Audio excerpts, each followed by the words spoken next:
Hello friends, હું છું ખુશી પટેલ. વેલકમ છે તમને મારા યુટ્યુબ ચેનલમાં. હું તમને આજે બતાવવા જઈ રહી છું એગ કરીની રેસીપી, અને એ પણ સિક્રેટ ઇન્ગ્રેડિયન્ટ સાથે, જેનાથી ટેસ્ટ 10 ગણો વધી જશે. અને એ સિક્રેટ ઇન્ગ્રેડિયન્ટ્સ લાસ્ટમાં જ આવે છે, તો તમે જરૂરથી એન્ડ સુધી મારો વિડીયો જોજો. અને આ રેસીપી તમને કેવી લાગી એ જરૂરથી જણાવજો. અને ગમે આ રેસીપી તો મારી ચેનલને લાઈક અને સબસ્ક્રાઈબ કરજો, અને કોમેન્ટમાં જણાવજો કે આ રેસીપી કેવી છે. તો ચાલો આપણે સ્ટાર્ટ કરીએ છીએ એગ કરીની રેસીપી બનાવવાનું. હું તમને અંડા કરી બનાવવાની રીત આજે બતાવું છું. તો ચાલો આપણે આ એગને બોઇલ કરવા માટે મૂકી દઈએ છીએ, અને હું બોઇલ કરીને બતાવીશ. બોઇલ થઈ જાય પછી એને કઈ રીતે બનાવવાની છે એની આખી પ્રોસિજર હું બતાવું છું. તો ચાલો આપણે જોઈએ છે. આપણા એગ આ બોઇલ થઈ ગયા છે. હવે આપણે એને ઉપરની છાલ કાઢીને સમારી લઈશું. આ ઈંડાની છાલ ઉતારીને આપણે એને સાફ કરી લઈએ.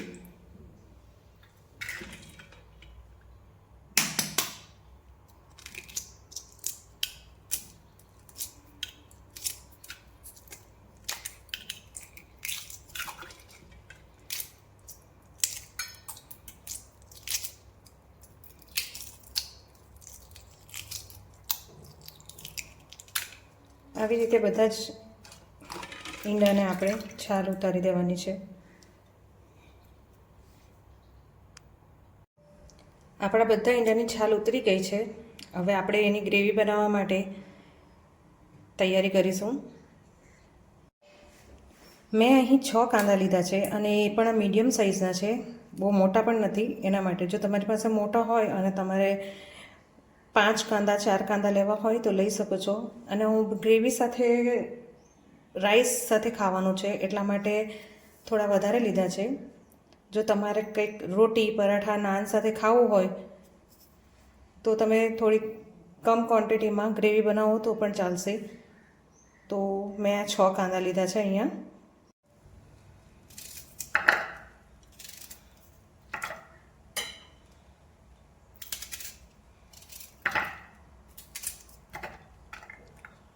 આપણે કાંદાને ચોપ કરી લઈએ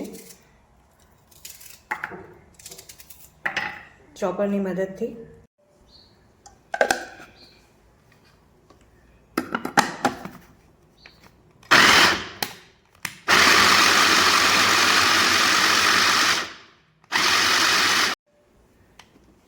આપણા કાંદા ફાઇન ચોપ થઈ ગયા છે, જોઈ શકો છો.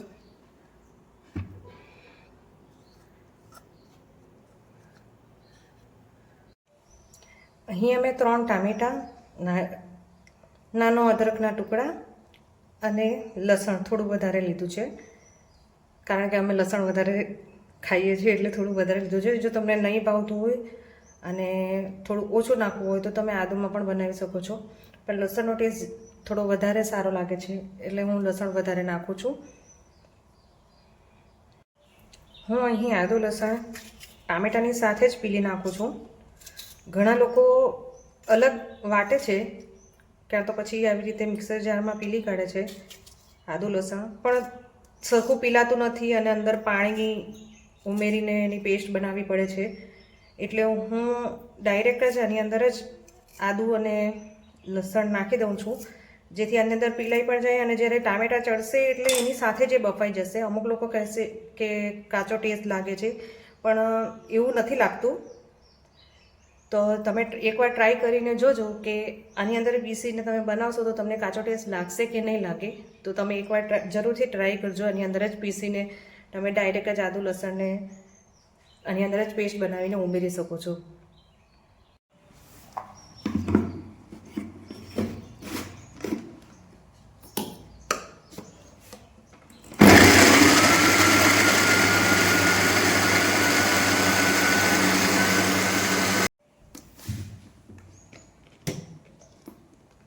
આ જો સારી એવી પેસ્ટ બની ગઈ છે. આદુ અને લસણને અલગથી પીસવાની કે એને અલગથી વાટવાની કોઈ જરૂર નથી. આપણે એક કઢાઈમાં તેલ લઈશું.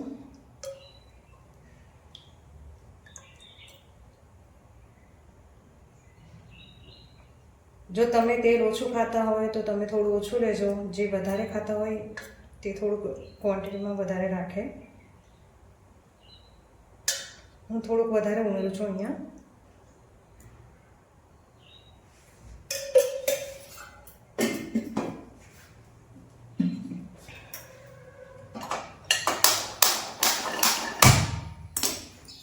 તેલ થોડું ગરમ થાય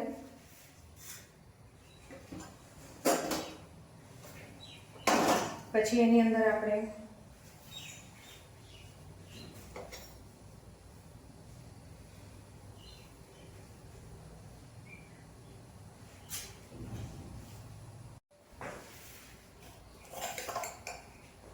થોડું જીરું, તેજપત્તા અને કાંદો સોતરવાનો.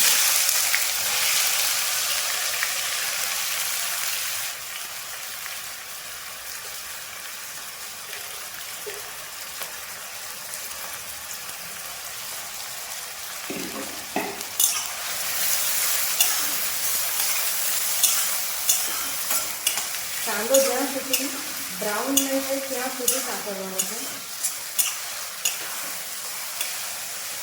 ગોલ્ડન કલર આવી જવો જોઈએ.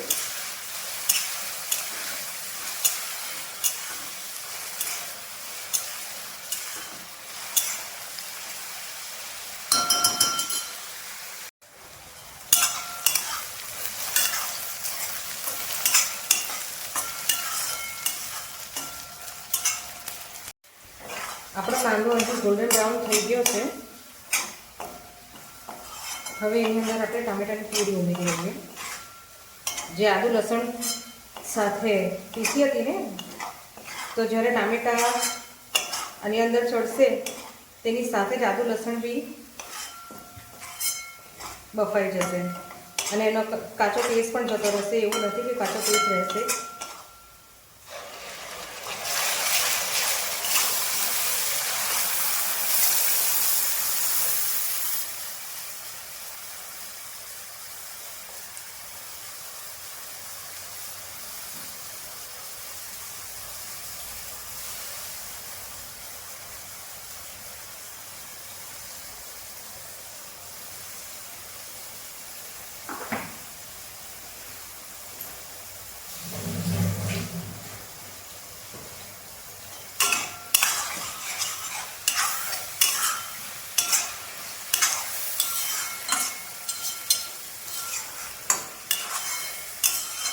ટામેટાની પ્યુરી નાખો ત્યારે ગેસની ફ્લેમ થોડી ધીમી કરી નાખવાની, કે જેથી આપણા કાંદા વધારે બળી નહીં જાય. અને ટામેટાની પ્યુરી નાખ્યા પછી ગેસની ફ્લેમ ફરીથી ફૂલ કરીને તમે એને ચેડવી શકો છો.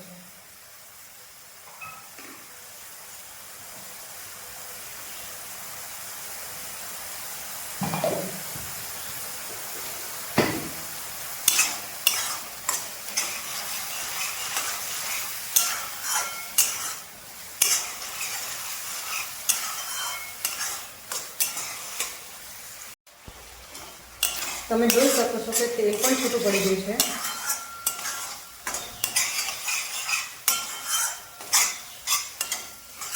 તો આપણે એની અંદર થોડા મસાલા કરીએ અને એક સિક્રેટ ઇન્ગ્રેડિયન્ટ્સ છે જે હું તમને લાસ્ટમાં બતાવીશ.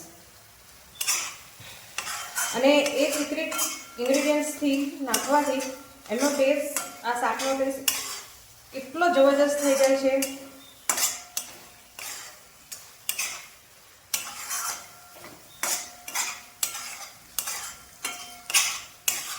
બીજા બધા નથી નાખતા. મેં ઘણા લોકોના વિડીયો બી જોયા છે આ રેસીપીના, જોઉં છું, પણ હું આ મારી રીતથી જ બતાવું છું. મેં કોઈની કોપી નથી કરી, એટલે હું મારી સિક્રેટ ઇન્ગ્રેડિયન્ટ્સથી તમને નાખીને બતાવું છું. જો તમે એકવાર ટ્રાય કરશો તો તમને અવશ્ય જરૂરથી તમને મજા આવશે ખાવાની. ચાલો તો આ બેઝિક મસાલા કરીએ. હું ગેસની ફ્લેમ ઓફ કરી દઉં છું. અત્યારે બેઝિક મસાલા કરું છું. કે જેથી આપણા મસાલા બળી પણ નહીં જાય અને સારી રીતે મસાલા ફૂલીને જાય, એનો ટેસ્ટ પણ આવવા માંડે. તો આ થોડી હળદર નાખું છું. હલ્દી, હિન્દીમાં હળદી કહે છે. થોડી હળદર. આ તીખું મરચું છે એટલે હું થોડુંક જ નાખું છું, કારણ કે અમે તો તીખું પણ ઓછું ખાઈએ છીએ. જો તમે ખાતા હો વધારે તો નાખી શકો છો. વધારે પડતું તીખું છે એટલા માટે. આ ધાણા, હું કોઈ પણ બેઝિક મસાલાનું માપ નથી કહેતી, કારણ કે કોઈને ઓછું, કોઈને વધતું, કોઈને વધારે ઓછું, એટલે તે રીતે અમને જેટલું જોઈએ છે એટલું જ નાખું છું. આ છે કાશ્મીરી લાલ મરચું, જે કલર માટે યુઝ થાય છે અને તીખું પણ નથી હોતું.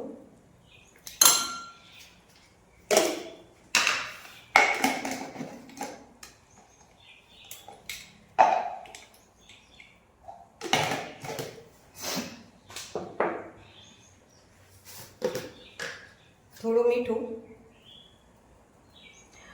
હું આ જે સિક્રેટ ઇન્ગ્રેડિયન્ટ્સ કહું છું, થોડું મીઠું તમારી રીતે નાખજો, માપ પ્રમાણે.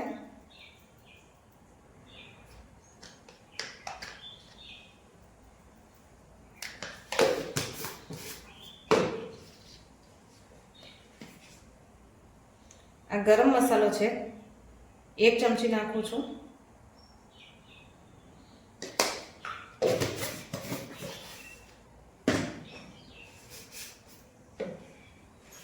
ગેસની ફ્લેમ ફરીથી ચાલુ કરી દઈએ.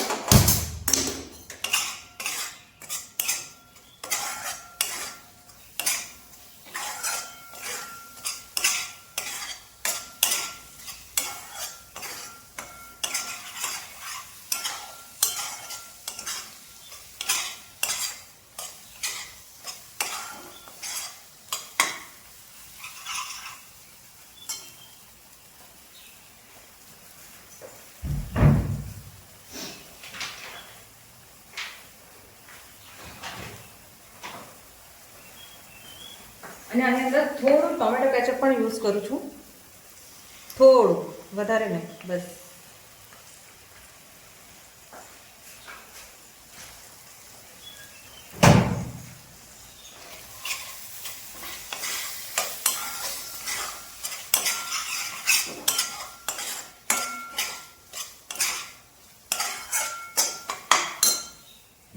હવે આની અંદર જરૂર પ્રમાણે પાણી, જેટલી તમારે જાડી પાતળી ગ્રેવી જોઈતી હોય એ પ્રમાણે.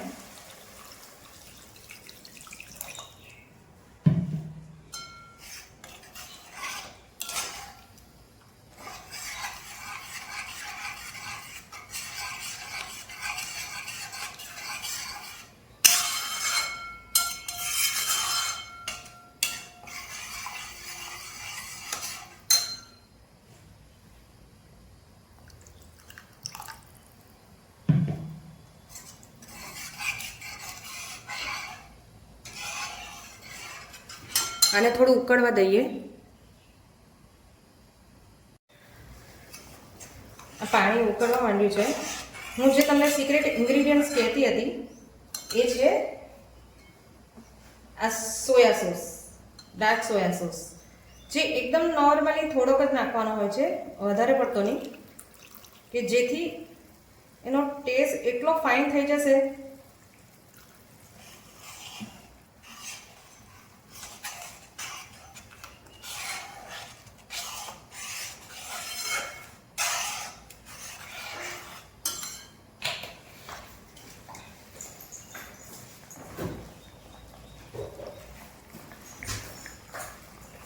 હવે એની અંદર આપણે નાખીએ છીએ બોઇલ કરેલા ઈંડા, અને જેની અંદર મેં કાપ મૂક્યા છે, આખા જ રવા લીધા છે, એના અડધો ભાગ નથી કર્યો, એટલે કારણ કે એની અંદરની જે દાળ હોય છે એ બહાર નીકળી જાય છે, એના માટે મેં કાપ મૂકીને આખા જ ઈંડા રવા દીધા છે, કે જેથી અંદર બધો મસાલો બી પચી જાય અને દાળ બી બહાર નહીં આવે.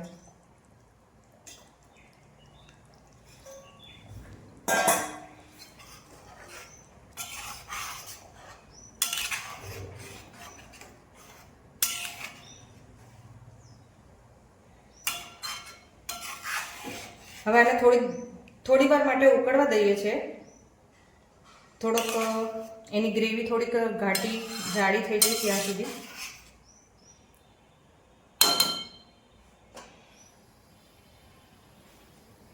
એને થોડી વાર ઢાંકીને ઉકળવા દઈએ. એને થોડી વાર માટે ઢાંકી દો. 5-10 મિનિટ સુધી એને ઉકાળીએ. થોડી ફ્લેમ લો નાખવાની, લો ફ્લેમ પર એને 5 મિનિટ સુધી ઉકાળો.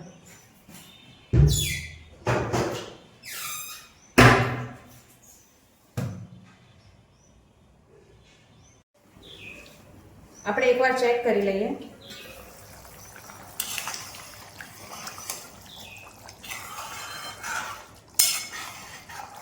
જો કેટલો સરસ કલર આવ્યો છે, ગ્રેવી પણ સારી થઈ છે.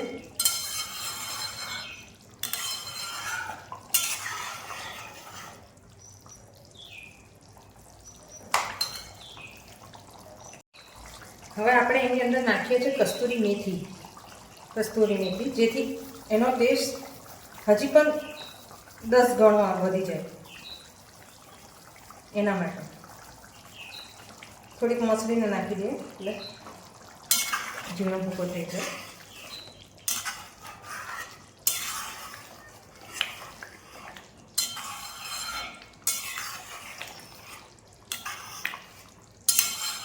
હવે એક બીજું સિક્રેટ ઇન્ગ્રીડિયન્ટ કહું છું લાસ્ટમાં. જ્યારે પણ શાક બની જાય, એવું જરૂરી નથી કે આ જ ગ્રેવીવાળા શાકમાં કોઈ પણ તમે વેજનું શાક બનાવો, ચણાનું શાક બનાવો, છોલે ચણા બનાવો કે પછી પનીરનું શાક બનાવો, કંઈ પણ બનાવો, તો એક લાસ્ટમાં તમે એક કામ કરજો, ગેસની ફ્લેમ ઓફ કરી નાખવાની. ત્યાર પછી તમે એની અંદર 1 ચમચી ઘી ઉમેરજો. આ ઘી નાખવાથી એનો ટેસ્ટ ઓર વધે છે અને શાકમાં એક શાઇનિંગ બી આવે છે ઘી નાખવાથી, અને એનો ટેસ્ટ પણ વધી જશે.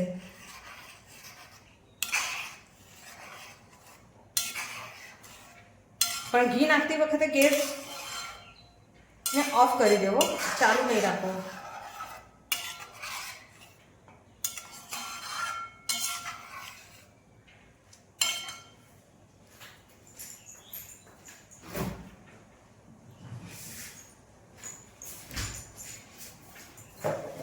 હવે આપણે એની અંદર ધાણા લસણ નાખી દઈએ છીએ ગાર્નિશિંગ માટે, અને એનો ટેસ્ટ પણ વધી જાય છે એના માટે.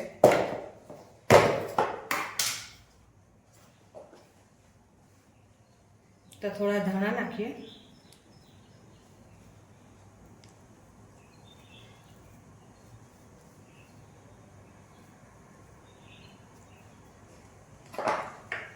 અને આ થોડું લસણ.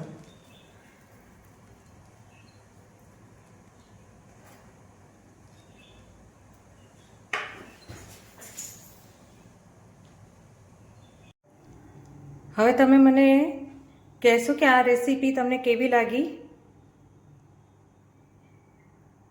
તમને રીત સહેલી લાગી કે નહીં, કોમેન્ટમાં પ્લીઝ જણાવજો. અને મારા વિડીયોને લાઈક અને સબસ્ક્રાઈબ પણ કરી દેજો. જો તમારે અગાડી પણ આવા વિડીયો જોવું હોય તો હું શ્યોર નવી રેસીપી સાથે લાવીશ. Thank you.